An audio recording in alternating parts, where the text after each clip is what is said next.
到我哋澳門國際基督教會主日崇拜嘅弟兄姊妹同埋朋友嘅。咁啊，開心啊！今日又係新嘅一年啦，2015年咧，我喺呢度可以同大家去分享講道嘅時間啦。對上一次咧喺回歸之前嘅時候咧，咁就分享咗我2014年咧就最後嘅一篇講道啦。咁唔經唔覺咧，原來咁快就已經又過咗1個月啦。咁就變成2015年嘅時間啦，又再次走出嚟啦。我覺得今日去分享嘅時間咧，真係好特別嘅一樣嘢就係咩咧？就係當不斷去喺主日嗰度去分享一啲講道嘅時間咧，就越嚟越深刻嘅信念係啲咩咧？就係講道咧，就絕對唔係淨係單單出自我哋人嘅口嘅，而係咧當中係有神嘅帶領喺當中。去分享嘅絕對係一啲神嘅説話咯。因為當我去準備嘅時候咧，其實我琴晚咧我都不斷去諗，究竟一開始嘅時候我點樣有一個開場去帶出我今日想講嘅主題咧？都一直喺度諗點樣去講好咧？但係我覺得好特別嘅一樣嘢咧，就係無論係今朝早啦，同詩歌班啦一齊去靈修嘅時間啦，又或者頭先阿 Jason 嘅開場啦，又或者 Silly 嘅聖餐咧，其實都正咧就圍住即係同我想講嘅嘢咧，就係啲不謀而合嘅地方。咁係啲咩咧？今朝早咧同詩歌班我哋去靈修去睇聖經嘅時間咧，咁就講咗一樣嘢咧，就係點解佢唔講佢哋？係啦，可能開始冇電。開始冇電係咪？唔用啦。其實都唔使用都得嘅。係啦，咁樣咧，今次我哋睇以賽亞書，咁就睇到啦，開頭嘅時間，阿天賜好咁為我哋去準備咗一啲靈修嘅一啲嘅內容啦，咁樣係啦。咁我哋去睇到嘅時候咧，其實佢講一樣嘢好嘅就係經文提到當時咧以色列人無論係去獻祭又好啦，去禱告又好啦，即係去為神去做啲咩都好啦，神咧都話佢唔喜悅呢啲嘢。點解咧？因為當時嘅人咧，其實佢哋就係表面上面咧就有好多呢啲敬拜啦，向神去祈禱啦，好多嘅嘢。咁但係咧，其實內心咧就唔係個焦點擺喺神嗰度，而係當中咧依然係有好多嘅罪啦，有好多嘅其他嘅神喺度啦，好多唔同嘅嘢咧，而令到佢哋咧就唔係真心真意咧咁去敬拜我哋嘅神嘅，爭少少，爭咗一份專心喺度。頭先Jason 啦，佢講啦，話佢個仔允琪，佢可能個瞓覺嘅時間瞓得唔係咁好啦咁樣。而我個仔咧呢排咧，佢都係夜晚咧晚晚都會醒咧，都係瞓得唔好嘅。咁即係爭少少咁大把，就係個仔瞓得唔好啫。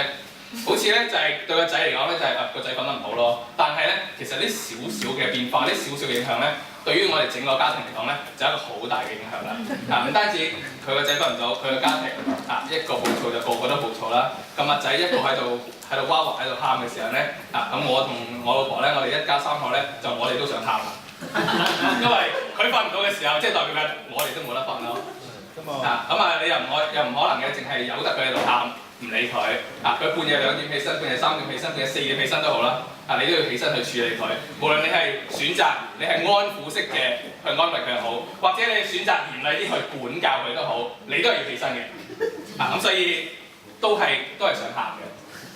而阿Silly都睇得好好啦。我哋聖餐嘅時間又唔係淨係坐喺度。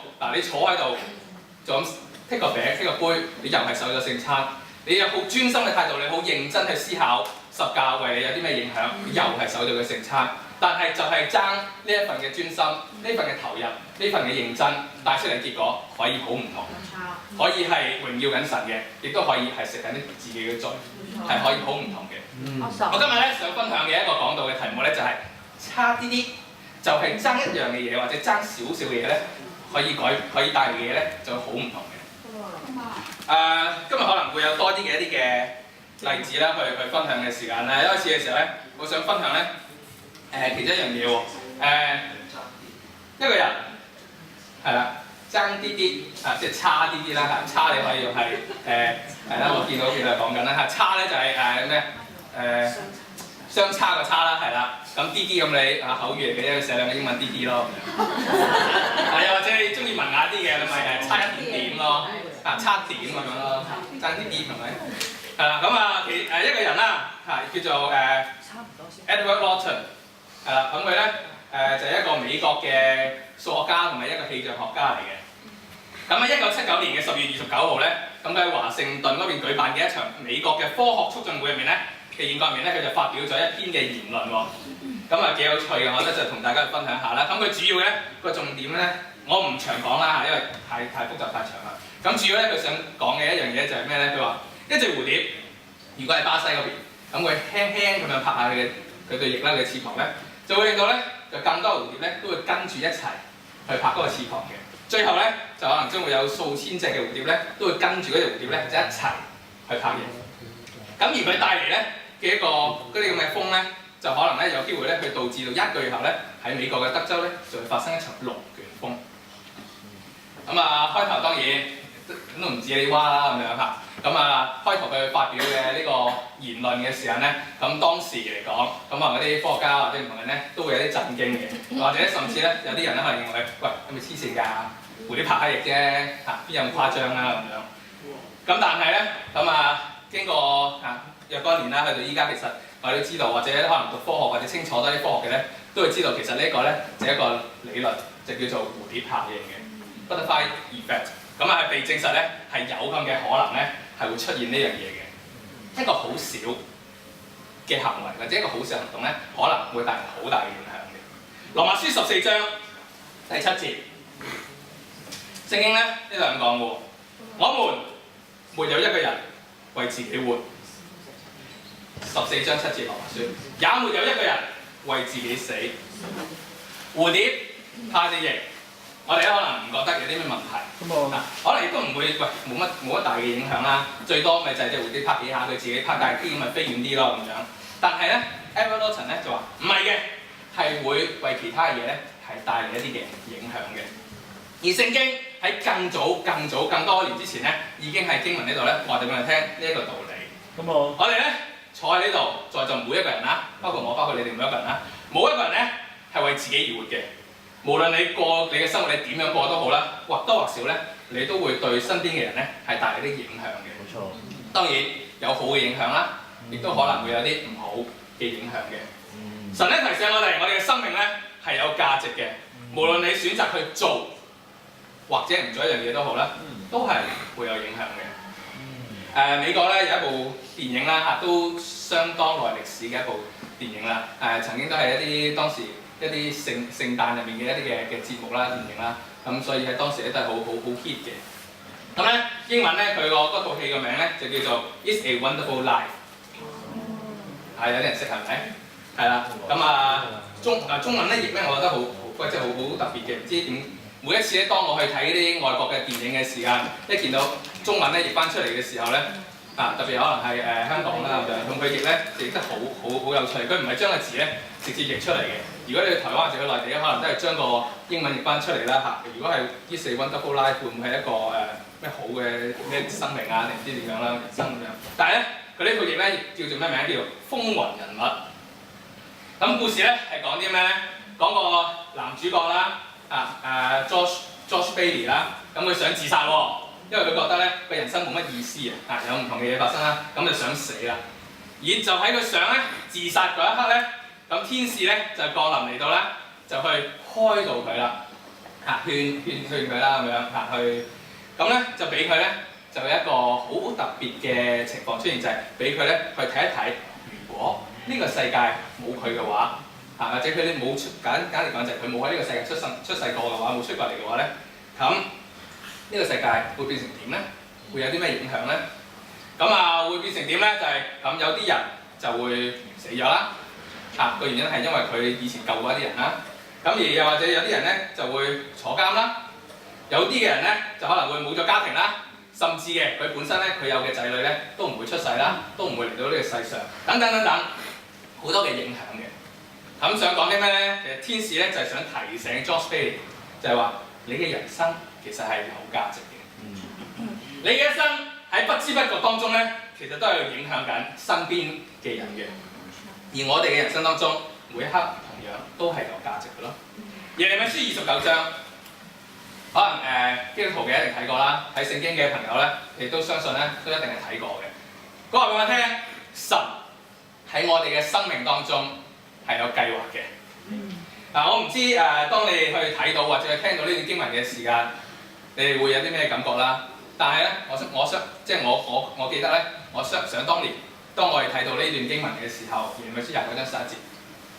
咁當我哋睇到嘅時候咧，其實嗰陣時覺得好興奮嘅，因為咧，本來即係我哋嘅生命當中，其實下一秒咧發生緊咩事都好啦，其實我都唔知嘅。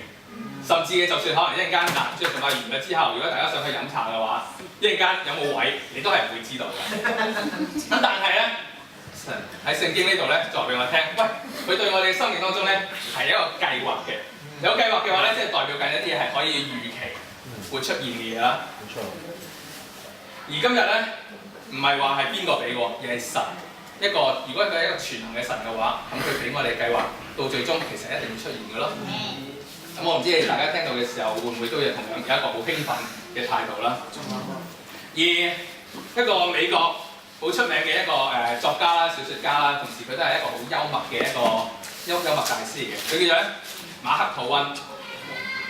咁佢咧喺佢嘅著作當中咧，或者佢其中有一啲嘅言論當中咧，係好出名，亦都好特別。我睇到咧，其實我都好有感受嘅。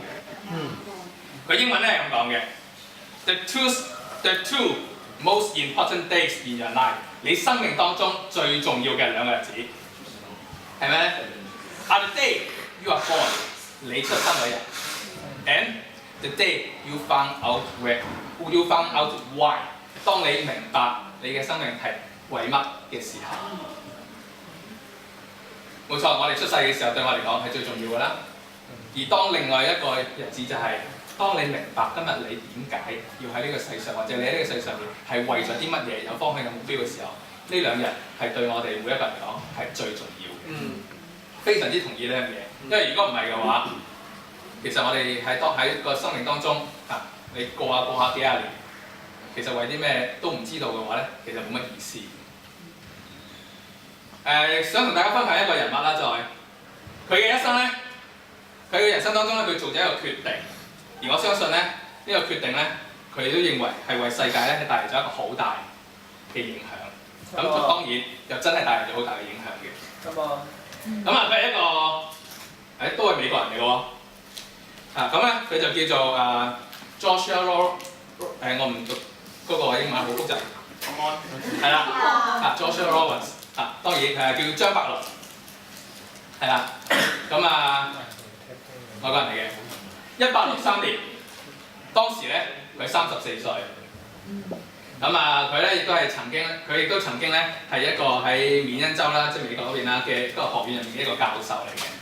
咁而大家如果對歷史咧比較熟悉啲咧，1863年係啲咩嘅時候咧？其實就係當時咧美國內戰南北內戰一個戰役嘅一個時候啦。南北咁兩邊啦，咁一邊當然當時嘅總統咧就係林肯。而另外一邊咧係邊個帶領咧？唔講啦，因為講咗你都唔知係邊個，所以我都算啦，唔講啦。係啦，Robert Lee 講完都唔知邊個嚟嘅。1863年7月嘅1日至到3日，即係1號到3號啦。一場被譽為美國咧最重要嘅戰爭咧就發生咗啦。就叫做蓋茨堡戰役。Joshua 咧即係呢個張伯倫啦。當時咧佢嘅身份咧就係一個上校嚟嘅。佢咧就被任命咧就率領咧一支部隊啦，即係緬因州嘅第20部隊啦。就去守護住咧一個叫做小圓頂嘅一個山丘，Little Round Top 咁一個山丘嘅。佢嘅長官咧就話俾佢聽啦，就話嗱，你千祈唔可以退㗎，即係你唔可以輸，一定唔可以撤退，一定要守住呢個山丘咧。如果我哋一旦失守嘅話咧，咁我哋場仗咧就好有機會咧就輸㗎啦。Joshua 即係張伯倫咧，佢係屬於林肯嗰一個部隊，即係佢嗰一邊㗎啦嚇。即係北面啦，北軍啦咁樣。而當時咧南軍咧咁就一浪接一浪，一波接一波咁樣咧，就去攻上喺呢個山嗰度喎。因為呢個好重要一個戰略嘅重點啦。而張伯倫咧，佢嗰隊部隊咧不斷咁樣去抵抗啦，去抵擋啦，去擊退啲敵人。而當然雙方對壘嘅時候咧，佢嗰隊部隊咧都付出咗沉重嘅代價啦，傷亡人數咧非常之驚人。血戰咗4個幾鐘頭啦。張伯倫佢嗰邊咧，同埋佢嗰啲部隊咧，基本上咧都差唔多耗盡晒啲彈藥咁滯啦。因為冇得冇補給啦，周圍都打緊仗嘅時間。但係咧敵人南軍嗰邊咧就繼續不斷咁去由攻勢啦，去進攻過嚟啦。呢一刻咧，咁啊張伯倫咧，佢就做出咗咧或者可能係佢人生入面咧最大一個決定。佢同咧佢自己嗰啲下屬咧就落咗一個咁樣嘅命令喎。係啲咩咧？就話我哋咧已經耗盡咗彈藥啦，而過半數嘅兄弟咧亦都一個接一個咁樣倒下啦。但係咧，你哋同埋我都明白到一樣嘢就係，我哋唔可以後退。為咗國家同埋理想，我哋一定要戰鬥到底，亦都只能夠戰鬥到底。呢個咧或者係我俾你哋最後一個命令啦。你哋全部整理好你哋嘅刺刀，即係當時咧比較耐，即係佢哋嗰啲槍咧，就係佢前面咧，如果有睇電視可能見到咪有把咩尖嗰啲劍啊咁樣喺度嘅。當時嗰啲刺槍咧，即係刺刀咧就係咁樣嘅。咁準備好啦，就準備衝啦。結果咧，呢場戰爭咧喺呢場戰役當中咧，佢哋係戰勝咗南軍嗰邊嘅。因為當時可能戰鬥嘅時候，大家戰鬥4個幾個鐘頭啦，唔單止佢哋啦，其實對方咧都會攰噶嘛。雖然佢哋人數嗰邊可能就敵方嗰邊咧就佔優，咁但係咧佢哋當然敵方亦都知道佢哋打咗咁耐嚇，你哋都差唔多㗎啦嚇，我再繼續喺度打嘅話，遲早功德林咧。但係佢哋估唔到張伯倫佢哋咧會有一個咁樣嘅行為，就係衝落嚟去同佢哋去打肉搏。可能對方嗰邊咧一嚟就攰啦，二嚟咧又好震驚啦，估唔到佢哋會咁樣去攻過嚟嘅時候咧，佢哋都準備唔切嗰啲準備嗰啲刀啊嗰啲嘅衝刺嘅時間咧，咁佢哋咧就被打低咗啦。而甚至咧，佢哋有好大部分嘅人咧，即係佢哋嗰邊係佢哋有槍有剩噶嘛，有子彈噶嘛，佢哋咧都已經係棄械投降啦。而家你對住嘅張伯倫佢哋嘅軍隊，其實槍入面已經係冇彈藥㗎啦。甚至咧，對方嗰邊咧，佢哋都被佢哋被俘虜咗咧，基本上有400幾人。而講緊咧，張伯倫嗰陣時咧，剩翻幾多人咧？剩翻只不過係80幾人嘅啫。即係話一個捉5個，一個打5個，點打咧？但係佢打贏咗。如果冇咗張伯倫，又或者如果呢一場仗係輸咗嘅話咧，美國嘅歷史可能會被改寫。美國可能會分裂成為2個國家，甚至可能分散晒每一個州啦，就唔係好似依家咁樣去統一一個叫做美國 United States 嘅時間啦。如果冇咗美國嘅話，帶嚟影響就更加之大。世界大戰嘅時候，無論第1、第2次都好啦。歐洲嘅戰線或者亞洲嘅戰線，德軍同埋日軍邊個係抵擋呢？冇人可以抵擋到咯。嗰陣時咁強，嗰陣時都係美國去加入嘅時間先至可以有得打咯。34歲，張伯倫曾經係一個教授，佢嘅一個行動、一個舉動、一個 move 就改變咗成個嘅世界。想提醒大家嘅係啲咩呢？可能今日我哋每一個人或者你哋坐咗喺呢度嘅時間，其實都係只差一個嘅 move， 只差一個行動，爭一個決定，你都可以改變到一啲嘅嘢咯。呢一個係點樣嘅一個 move 咧？係一個點樣嘅決定咧？我會形容佢係一個 commitment move， 一個承諾嘅一個決定。大家有冇試過玩攀石啊？有係咪？當然唔係指去爬山啊嗰啲啦嚇，係純粹可能係室內啊，或者係有塊岩啊咁樣去攀啊嗰一種啦，或者有啲咁樣捉住去爬嗰啲啦。喺屬靈生命當中咧，有啲時候我哋都會去到一個位置咧，係需要有呢啲承諾嘅一啲嘅決定嘅。呢個決定咧，有時咧我哋會覺得係點樣咧？就係落又唔得，想又覺得好難喎。唔係得嘅，難啲咯可能。想又好難喎。屬靈生命有啲時候咧，就好似攀石一樣，揾唔到咧對上邊個位置可以捉住，可以向上爬。而下面咧又會有人講：喂，先生，可唔可以快啲啊？停咗喺度。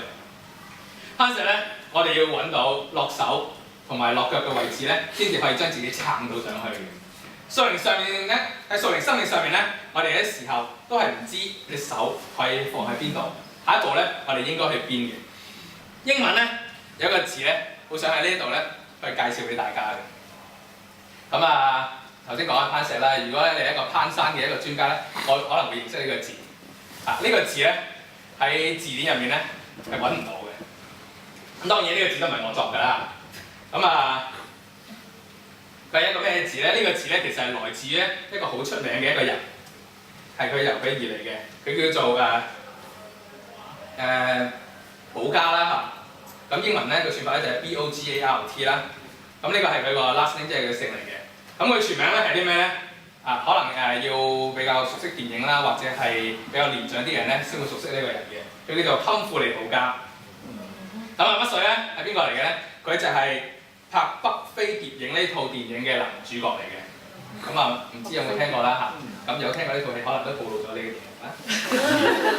咁咧，你可以寫低佢個英文嘅名，因為咧，我上嚟之後咧，可能係去揾一揾上網啦，去揾一揾佢張相啦。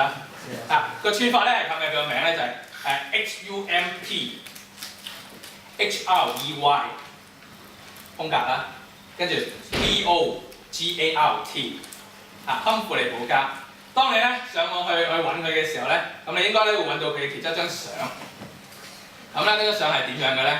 咁咧就係影就係佢啦。跟住之後咧個口邊嗰度咧就擔住支煙。呢個咧係佢嘅 signature， 係佢嘅標誌嚟嘅。咁啊，亦都係咧係當時咧即係佢最迷人嘅一個 pose 嚟嘅呢個姿勢。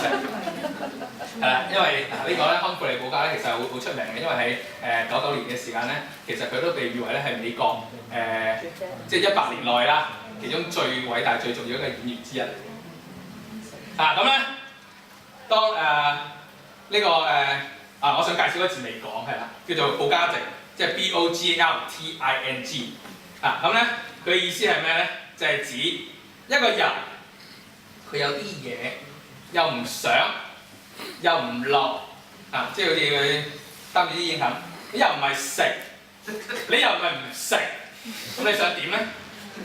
係咪嘅意思？簡單嚟講咧，就係一啲人去攀石嘅時候停咗一個位置啦，你又唔想又唔落，咁做緊啲咩咧？呢個咧就係保加症嘅一個意思啦。攀石咧，你永遠咧就唔會想咧處於一個呢個保加症嘅一個情況嘅，因為咧你知道你係要食飯同埋要去廁所嘅。但係好可惜咧，呢個字咧喺好多嘅時候咧，都係形容緊我哋基督徒嘅生命。我哋喺度保加症緊，又唔想又唔落，咁想點咧？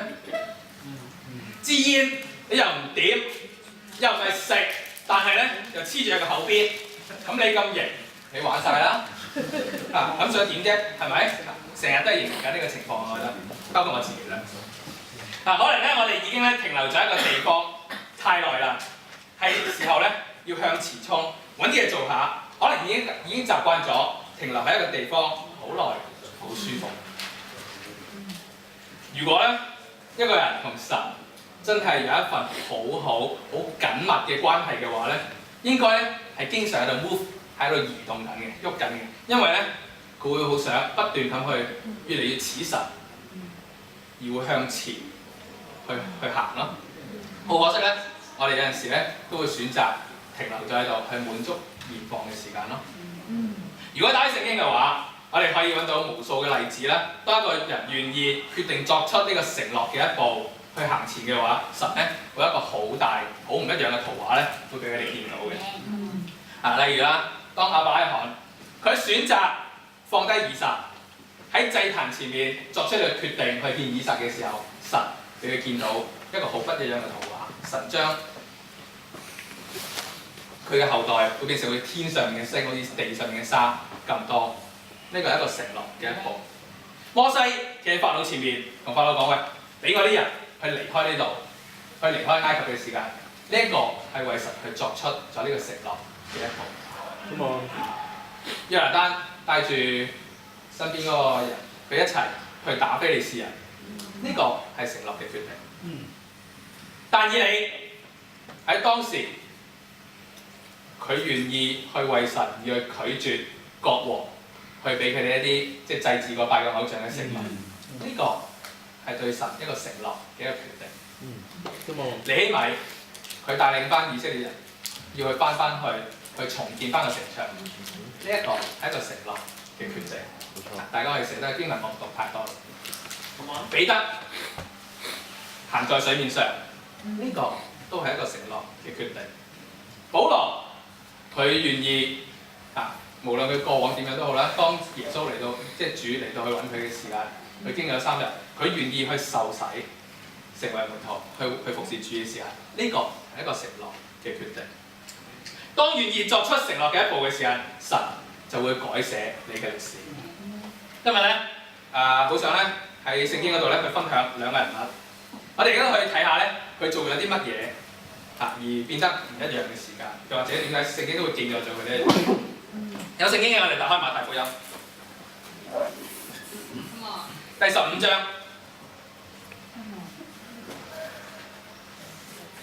馬太福音15章21節。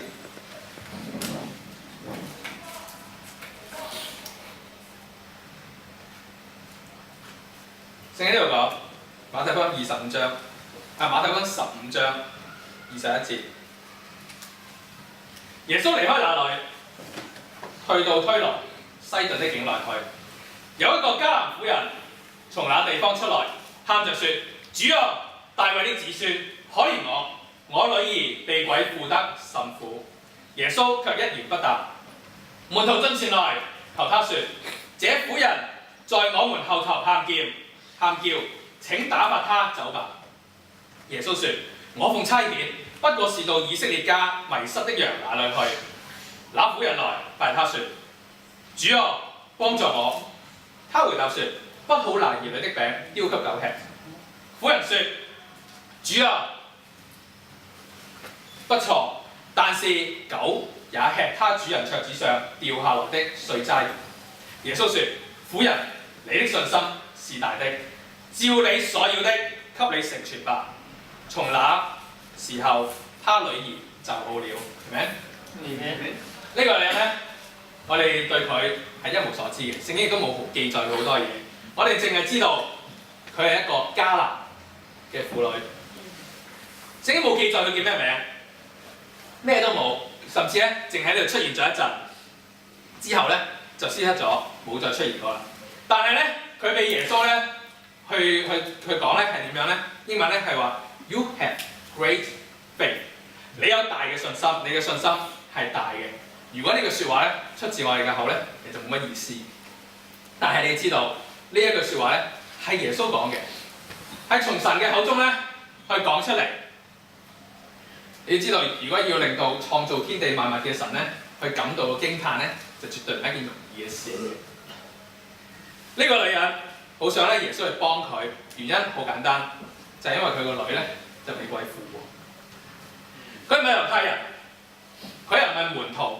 聖經咧亦都冇記載過咧，佢為神付出過啲乜嘢，佢為耶穌做過啲乜嘢係冇嘅，冇記載過啦。但係咧，佢夠膽走到去耶穌嘅面前，要求耶穌咧俾佢個女好返。耶穌話俾佢哋聽：而家咧唔好意思，未係時候喎。我嚟咧係幫以色列，同埋我嚟咧係幫猶太人嘅，你又唔係。當然聖經冇講啦，咁我大翻譯將大譯都係唔意思啦。咁咧。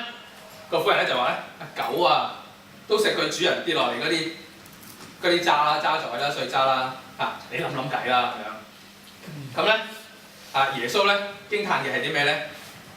耶穌咧喺聖經新約嘅咧，特別係福音書咧，你會見到耶穌咧佢最唔中意咧就係啲法利賽人嘅制度，因為啲制度係點啊？就係話你應該點啦，你唔應該點啦，你係咩人啦，你係咩人啦，咩人啦等等。好多呢樣嘅制度喺度嘅，但係咧呢個婦人咧喺呢度咧，佢作出咗一個突破嘅一步。佢話咧：狗都食渣啦，點解我唔可以咧？當然佢嘅態度當時應該會好啲嘅。你要知道，即係當時咧佢嗰啲宗教啦、信仰咧嘅制度咧，其實係即係好有制度嘅，即係好有規矩啦，好有要求啦。咁而咧，佢要突破呢個框框咧，所以耶穌覺得佢好有信心，完全咧就冇被當時咧呢啲信仰上面嘅一啲制度嗰啲嘢去框死咗，而願意咧去突破。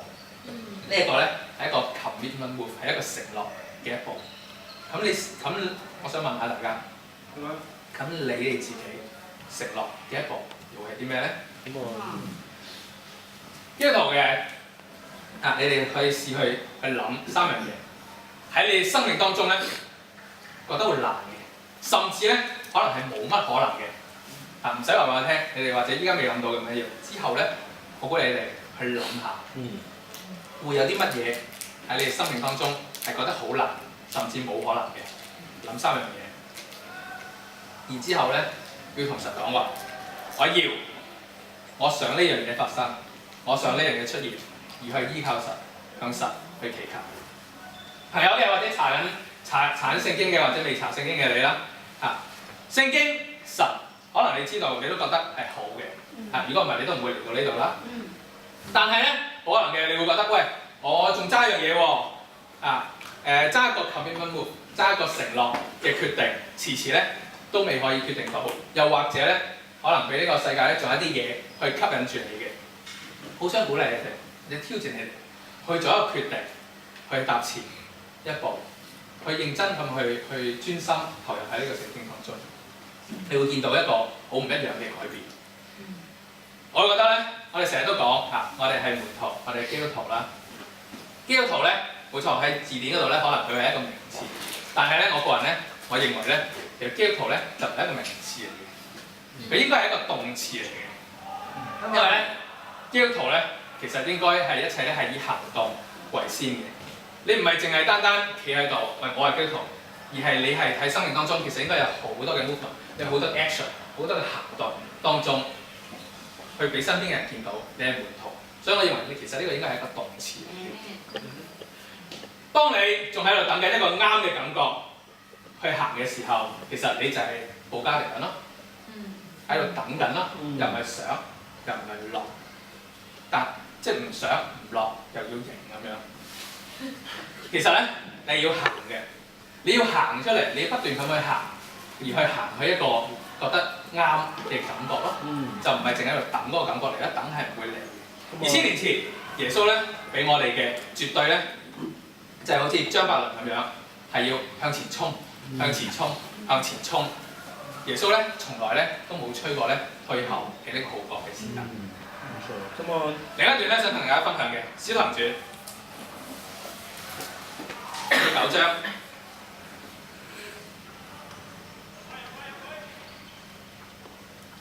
第10節，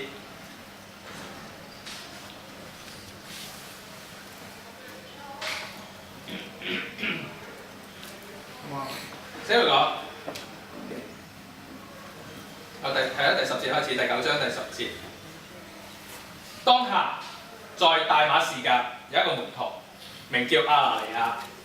主在異象中對他說：亞拿尼亞，他說：主，我在這裡。主對他說：起來，往直街去，在猶大的家裏訪問一個大數人，名叫掃羅。他正禱告，又看見了一個人，名叫亞拿尼亞，進來按手在他身上，叫他能看見。